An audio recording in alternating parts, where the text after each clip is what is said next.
Pie daudz dzīvokļu mājām puikas sit bumbu, bet pagalmā krāšņi uzziedējuši krokus. Dažviet atgādinādams par pavasara paliem zemi velklāja milzīgas peļķes, bet pakalnītē īstu pirts dienu sev sarīkojuši zvirbuļi. Sarosījušies arī privātu māju saimnieki. Āmuru klaudzēšana dzirdam ik uz soļu, esot īstais brīdis atjaunot plēves mājas, lai pašiem un radiem izaugtu salāti, tomāti un citi dārzeņi. Ko darīs, laika nav daudz. Viena nedēļa silts laiks, šitā te saulīt un viss ir jāatbāz zemē. Jautāts par pavasara tauku, Zigis nosmēja. Laukos jau tauks nevajag, mēs kopjam katru dienu. Arī pagasta teritorija krīzes laikos esot kļuvusi krietni sakoptāka. Nē, tīrāk. Te diezgan daudz strādā. Es nezinu, simtlatnieki arī pašlaik tur arī visus to eju, tur zāģē un kopi un tīri. Un viena sieviete pagastā, kas katru rītu, ja tiec apstaigā visu un salās tādas nekārtības sevišķi nav.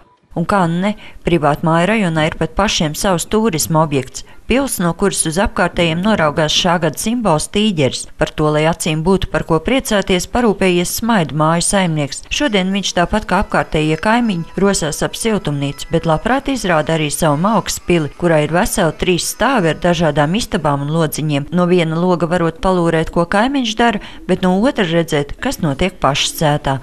Bet jūs tāds mākslinieks visu mūžu esat bijis? Nē, es esmu visu mūžu elektriķis bijis.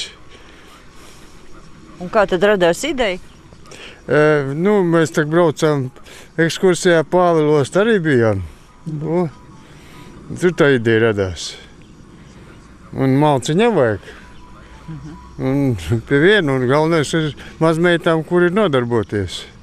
Horoskopiem gan saimnieks neticot, tomēr pilī katru gadu tiek pielikts sargs, attiecīgā gada simbols. Rūpīgi piestiprināta plāksnīte liecina, ka šī pils celta 2004. gadā, bet pirmā tikusi uzbūvēta pirms gadiem 10. Atjaunošanas process ir pavisam dabisks. No vecākās mauka tiek izmantot saviem tiešiem mērķiem, bet vietā celt cita. Cik steru mauks pārvērsts interesantajā apskats objektā, viņš nemaz nezinot, bet galvenais jau ir darba prieks. Un ja patīk ne tikai pašam, bet arī citiem, tad ko gan vairāk vēl var vēlēties.